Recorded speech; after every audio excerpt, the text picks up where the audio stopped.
오늘 본문은 이사야 41장 10절입니다. 먼저 본문의 배경을 살펴보겠습니다. 당시 아수르는 팔레스타인 지역에서 제일 강대국이었습니다. 그래서 북이스라엘을 멸망시키고 남유다까지 침공하려 하였습니다. 그러나 하나님께서 아수르를 물리쳐 주셨습니다. 그 후에 히스기야 왕이 병들었습니다. 이사야는 히스기야 왕에게 너는 내 집에 유언하라. 내가 죽고 살지 못하리라 라고 하나님의 말씀을 전했습니다. 그래서 히스기야 왕은 벽을 향하고 간절히 기도하였습니다. 하나님은 히스기야의 기도를 들으셨습니다. 그 중심을 보시고 생명을 15년이나 연장시켜 주셨습니다. 너는 가서 히스기야에게 이르기를 내 조상 다윗의 하나님 여호와께서 이같이 말씀하시기를 내가 내 기도를 들었고 내 눈물을 보았노라. 내가 내 수 안에 15년을 더하고 그리고 그 증거로 해시계의 그림자를 뒤로 10도 물러가게 하셨습니다. 그런데 이 히스기야 왕이 병들었다가 나았다는 소식을 듣고 바벨론에서 사자를 보냈습니다. 히스기야 왕은 그들을 기쁘게 대접하며 자랑 삼아 궁중에 있는 무기고와 보물고에 있는 것들을 다 보여주었습니다. 이때까지만 해도 아직 바벨론은 강대국이 아니었습니다. 그래서 히스기야 왕은 그들에게 남유다의 강함을 자랑하고픈 마음이 생겼습니다. 히스기야 왕에게 이러한 교만한 마음이 생긴 것은 하나님만을 의지했던 마음이 변하여 세상의 힘과 물질로 향했기 때문입니다. 그래서 하나님은 이사야를 통해 앞으로의 남유다에 대한 심판을 예언하셨습니다. 보라, 날이 이르리니 내 집에 있는 모든 소유와 내 열조가 오늘까지 쌓아둔 것이 모두 바벨론으로 옮긴 바 되고 남은 것이 없으리라. 여호와의 말씀이니라. 또 내게서 날 자손 중에서 몇이 사로잡혀 바벨론 왕궁의 환관이 되리라 하셨나이다 하니 하나님께서 한번 말씀하신 것은 반드시 이루어집니다.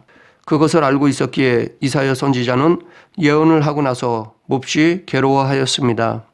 그러나 하나님은 심판만 말씀하신 것이 아닙니다. 징계뿐 아니라 위로의 말씀도 하셨습니다. 오늘 본문은 다시 회복시켜 주실 하나님의 약속입니다. 이 시간 본문을 통해 그리스도인은 어려움 속에서도 두려워하지 않고 놀라지 말아야 할 이유를 살펴보겠습니다. 하나님은 우리에게 왜 두려워하지 말라고 하십니까? 10절 상반절 두려워 말라 내가 너와 함께함이라 놀라지 말라 나는 내 하나님이 됨이니라. 하나님이 함께 하시기 때문입니다.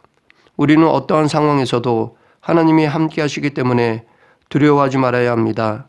실제로 고난의 현장 속에서 두려움을 극복하지 못하면 자신이 당하는 고난보다 더 큰 고난의 무게를 느끼며 거기에 압도되어 소망을 잃어버리기 쉽습니다. 이것을 극복하기 위해서는 하나님이 우리와 함께 하신다는 것을 확신해야 합니다. 임마누엘의 하나님이심을 확신해야 합니다. 이 하나님이 함께 하신다는 것은 두 가지 의미로 볼 수 있습니다. 첫째는 형통케 하신다는 것입니다. 창세기 39장 2절에 여호와께서 요셉과 함께 하심으로 그가 형통한 자가 되어 그 주인 애굽 사람이 집에 있으니 요셉이 형들의 시기로 애굽 시위대장 보디발의 집에 노예로 팔려갔지만 하나님께서 그와 함께 하셨습니다. 그로 인해 애굽 사람들로부터 인정을 받게 되었습니다. 하나님께서 요셉을 통해 일하셨기 때문에 막힘없이 그 뜻이 다 이루어졌습니다. 둘째는 지켜주신다는 것입니다. 시편 23편 4절에 내가 사망의 음침한 골짜기를 다닐지라도 해를 두려워하지 않을 것은 주께서 나와 함께 하심이라. 주의 지팡이와 막대기가 나를 안위하시나이다. 다윗은 하나님을 섬김에도 불구하고 적들이 많았습니다. 그러나 하나님을 원망하지 않고 오히려 더 신뢰하고 의지하였습니다. 그러한 다윗을 하나님께서는 함께해 주셔서 적으로부터 보호해 주셨습니다. 이러한 보호하심으로 인해 다윗은 두려움이 없었습니다. 이렇게 하나님이 함께 하시면 어려운 일을 해결해 주십니다. 대적자들의 위협에서도 지켜주십니다. 그렇기 때문에 하나님이 함께 하시면 두려워할 것이 없습니다. 우리는 입술로는 하나님이 나와 함께 하신다고 말하곤 합니다. 그럼에도 불구하고 실제의 삶 속에서는 두려움에 짓눌려 살 때가 많습니다. 우리는 이 두려움을 믿음으로 이겨내야 합니다. 하나님이 나와 함께 하신다는 믿음과 확신으로 두려움을 극복할 수 있습니다. 이는 마치 자전거를 처음 배우는 어린아이와 같다고 할 수 있습니다. 어린아이는 자전거를 처음 배울 때 넘어질까 봐 두려워합니다. 그러나 아빠가 뒤에서 잡아준다고 하면 용기를 냅니다. 그리고 앞만 보고 힘차게 달립니다. 아이는 뒤에서 아빠가 잡아주고 있다고 확신했기 때문에 더 이상 두려워하지 않습니다. 용기를 냅니다.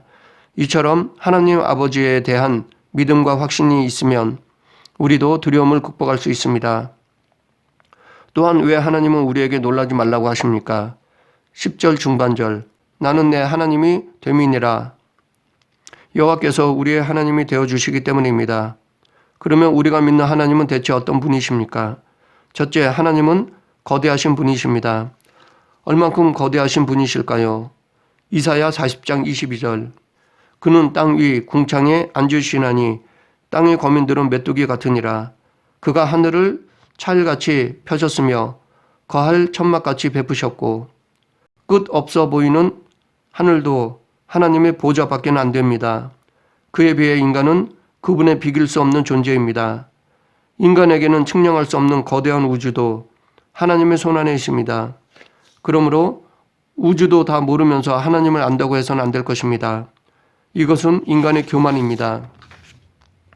여기서 인생을 메뚜기로 표현하고 있지만 15절에서는 열방을 통 속의 한 방울의 물, 저울의 적은 티끌에 비유하고 있습니다. 이에 근거하여 본다면 인생 개개인은 메뚜기에 비유하는 것도 너무 과분한 것이라고 할 수 있습니다.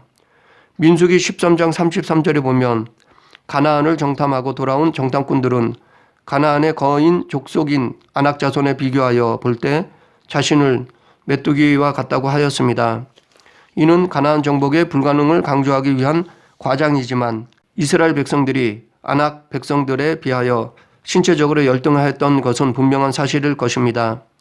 이렇게 이스라엘 백성들이 아낙 자손에 대하여 자신들을 메뚜기와 같이 생각한다면 우주 만물을 지으신 창조주 하나님 앞에서는 그보다 못한 존재일 뿐입니다.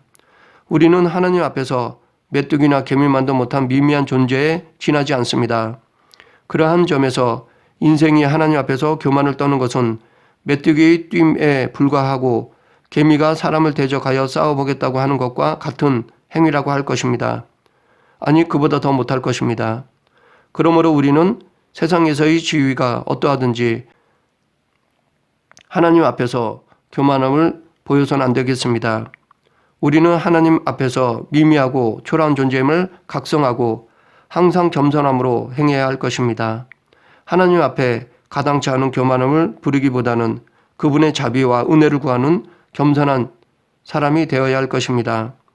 둘째, 하나님은 위대하신 분이십니다. 얼만큼 위대하신 분이실까요? 이사야 40장 23절 24절 귀인들을 패하시며 세상의 사사들을 헛되게 하시나니 그들은 겨우 심기고 겨우 뿌려졌으며 그 줄기가 겨우 땅에 뿌리를 박자 곧 하나님이 입김을 부시니 그들은 말라 회오리 바람에 불려가는 촉에 같도다. 인간의 눈에는 귀인들 즉 방백이나 사사들 즉 재판관들이 위대하게 보일지라도 하나님의 눈에는 무력한 존재밖에는 안 됩니다. 그들을 패하거나 헛되게 하시는 것은 다 하나님의 주권에 있습니다. 즉 그들에게 권세를 주신 분이 하나님이십니다. 그러므로 우리는 높은 자리에서 겸손해야 합니다. 그 지위를 주신 하나님의 목적을 구하고 이루기에 힘써야 합니다. 만약 권력을 자기 중심으로 남용한다면 하나님께서 그것을 빼앗아 갈 것입니다. 권세를 잡은 자들은 자신들의 권세가 심기우고 뿌리를 내려 경고할 것이라고 생각하지만 그것은 겨우 심기우고 겨우 뿌리우고 겨우 뿌리를 내린 것에 지나지 않습니다. 즉 그들의 권세는 확실한 것이 아닙니다. 여기서 겨우라는 말이 3번이나 반복된 것은 그들의 권세가 불안한 상태에 있다는 것을 말합니다. 이러한 세상 권세의 불안함, 덧없음은 이사야 당시 그리고 그 이후 근동 역사의 패권을 장악한 아수르나 바벨론이 소유한 권력의 면모를 통해 확실하게 알 수 있습니다. 당시 아수르나 바벨론의 권력과 영토는 도저히 무너지지 않을 것으로 여겼습니다. 그러나 실제로 그 나라들의 권세와 영화, 그 수명은 다른 연약한 나라에 비교할 때에도 확연할 만큼 단명하였습니다. 아수르의 권세는 세계를 제패한 후에 200년을 넘지 못하였고 바벨론의 권세는 불과 70년을 넘지 못하였습니다. 그야말로 그것은 메마른 땅에 겨우 뿌리를 내린 풀처럼 덧없이 끝나고 말았습니다. 물론 당시 제국의 통치자들 그리고 그들뿐만 아니라 주변의 모든 나라 사람들은 그들 나라의 권세가 굳건하며 그 영화가 영원할 것이라고 생각하였습니다. 그러나 그들 모두는 하나님의 입김에 말라 건불과 같이 날아가 버리고 말았습니다. 이처럼 하나님은 그 막강한 나라도 한순간에 역사에서 사라지게 하는 위대하신 분이십니다. 셋째, 하나님은 창조자이십니다. 이사야 40장 26절. 너희는 눈을 높이 들어 누가 이 모든 것을 창조하였나 보라. 주께서는 수요대로 만상을 이끌어내시고 각각 그 이름을 부르시나니 그의 권세가 크고 그의 능력이 강함으로 하나도 빠짐이 없느니라. 큰 산, 깊은 바다뿐 아니라 작은 벌레, 수많은 식물들, 이 모든 것 하나라도 하나님의 허락 없이 존재하지 못합니다. 하나님은 말씀으로 이 세상을 창조하셨습니다. 고대 근동에서 이름을 알고 그 이름을 부른다는 것은 그것의 본질, 그 존재 전체를 밝히 알며 그것에 대한 주권을 행사한다는 것을 의미합니다. 그러하기에 하나님이 하늘의 전체들을 각각 그 이름으로 부르신다는 것은 그가 그것에 대해 지배권을 가지고 계시다는 것을 말합니다. 즉 전체들은 전적으로 여호와 하나님께 속해 있습니다. 그러므로 사람이 어두운 밤 하늘에 하늘을 올려다보면 수많은 별들이 반짝거리고 있는 것을 보게 될 것입니다. 그 별들을 바라보면서 그것들이 어떻게 해서 거기에 존재하게 되었는지 진지하게 숙고한다면 그 장엄하고 놀랍고 광대한 우주 전체들 배후에 창조주 하나님이 계시다는 것을 부인할 수 없을 것입니다. 넷째, 하나님은 힘의 근원이십니다. 이사야 40장 29절부터 31절. 피곤한 자에게는 능력을 주시며 무능한 자에게는 힘을 더하시나니 소년이라도 피곤하며 곤비하며 장정이라도 넘어지며 쓰러지되 오직 여호와를 앙망하는 자는 새 힘을 얻으리니 독수리가 날개치며 올라감 같을 것이요 다른 박질하여도 곤비하지 아니하겠고 걸어가도 피곤하지 아니하리로다. 하나님은 능력과 힘이 주인 되십니다. 그래서 하나님은 능력이 없고 힘이 없는 자도 사용하실 수 있습니다. 실제로 성경에 보면 하나님께 쓰임받은 자 중에는 무능력하고 소심한 사람들도 있었습니다. 모세는 말이 능지 못했고 입이 뻣뻣하고 혀가 둔한 자라고 하였습니다. 기드온은 적이 두려워 포도주 틀에서 밀을 타작하였고 거듭 하나님의 증거를 요청하였습니다. 예레미야는 말할 줄을 알지 못한 아이라고 하였습니다. 하나님께서는 이러한 무능하고 겁이 많은 사람도 들어쓰시는 이유는 우리가 사명을 감당할 능력과 힘을 하나님이 주실 수 있기 때문입니다. 그러하기에 우리도 능력과 힘이 부족해도 전적으로 하나님만 의지하고 신뢰하면 우리의 부족한 것을 하나님께서 채워주시기 때문에 사명을 감당할 수 있습니다. 인간은 아무리 힘있고 강한 자라도 근본적으로 유약한 피조물에 지나지 않습니다. 그러하기에 조금만 무리를 하거나 조금만 힘든 일이 닥치면 낙심하고 좌절할 수밖에 없습니다. 우리는 이러한 인간의 실상에 대하여 겸손히 인정해야 합니다. 우리가 이 사실을 인정하는 데에서부터 하나님을 의지하는 신앙을 가질 수 있습니다. 아무리 큰 권력을 가지고 있어도 아무리 많은 부를 가지고 있어도 아무리 강한 체력을 가지고 있어도 인간은 불완전하고 약한 피조물일 뿐입니다. 소년이라도 피곤하며 곤비하고 장정이라도 넘어지며 쓰러질 수밖에 없지만 하나님을 의지하고 앙망하는 자는 하나님께서 공급하여 주시는 새 힘으로 말미암아 피곤하고 곤비하여도 다시 힘을 낼 수 있고 넘어지고 자빠질 듯한 상황에서도 완전히 넘어지거나 쓰러지지 아니하고 다시 일어서서 도약할 수 있습니다. 다섯째, 하나님은 주권자이십니다. 이사야 41장 4절. 이 일을 누가 행하였느냐? 누가 이루었느냐? 누가 처음부터 만대를 불러내었느냐? 나 여호와라. 처음에도 나요. 나중 있는 자에게도 내가 곧 그니라. 이 세상에는 하나님 허락 없이 되어지는 것은 아무것도 없습니다. 모든 것이 다 하나님의 섭리 안에서 있습니다. 여호와는 이스라엘 자손들이 섬기는 이스라엘의 하나님이지만 근동의 여러 민족이 생각하던 민족신의 범주에 그치는, 다시 말해 이방의 우상과 동일한 지역신에 지나지 않는 존재가 아닙니다. 그분은 온 우주와 만물을 주관하시는 절대유일의 신이시며 홀로 역사를 주관하시며 당신의 뜻하신 바대로 우주 만물을 운행하시는 분이십니다. 여호와 하나님 외에 다른 어떤 세력도 역사를 좌우하지 못합니다. 처음에는 여호와께서 역사를 열었지만 나중에 다른 세력이 그 주도권을 가로채는 것이 아닙니다. 처음 세대에서부터 나중에 있을 세대, 역사상 어느 때 어느 누가 주도권을 행사하든 그 일의 배후에는 일관되게 여호와 하나님의 주도적 역사가 전제되어 있는 것입니다. 계속해서 이렇게 크고 위대하시고 이 세상의 창조자이시며 힘의 근원 되시며 역사의 주관자 되신 하나님께서 우리에게 어떻게 해주신다고 하십니까? 내가 너를 굳세게 하리라. 참으로 너를 도와주리라. 참으로 나의 의로운 오른손으로 너를 붙들리라. 내가 너와 함께함이라. 이것은 하나님께서 임마누엘이 되셔서 언제 어디서나 그의 백성들과 함께 계시겠다는 약속입니다. 내가 너를 굳세게 하리라. 이것은 두려워하여 연약해진 마음을 하나님께서 다시 강하게 하신다는 것입니다. 사실 우리가 어려움을 당할 때 가장 근본적으로 우리를 괴롭히는 원인은 마음의 두려움입니다. 하나님께서 바로 이러한 두려움을 제하신다는 것입니다. 또한 의로운 오른손으로 붙잡아 주신다는 것은 하나님께서 당신의 백성을 구원하시기 위해 행하시는 하나님의 권능이 어느 누구에게도 비난을 받을 수 없는 의롭고 정당한 능력이라는 것을 말하는 것입니다. 하나님은 당신의 백성을 구원하실 때 무조건 이기는 방식으로 하시지 않습니다. 그 모두 절대적으로 정의와 공의에 입각해서 행하시는 것입니다. 하나님은 그 속성이 의로우시기 때문에 목적의 성취를 위해서라면 수단과 방법을 가리지 않는 그런 분이 아니십니다. 말씀을 정리하겠습니다. 우리가 살아가면서 어떠한 상황에 닥쳤을 때 두려워 말아야 할 이유는 하나님께서 함께 하시기 때문입니다.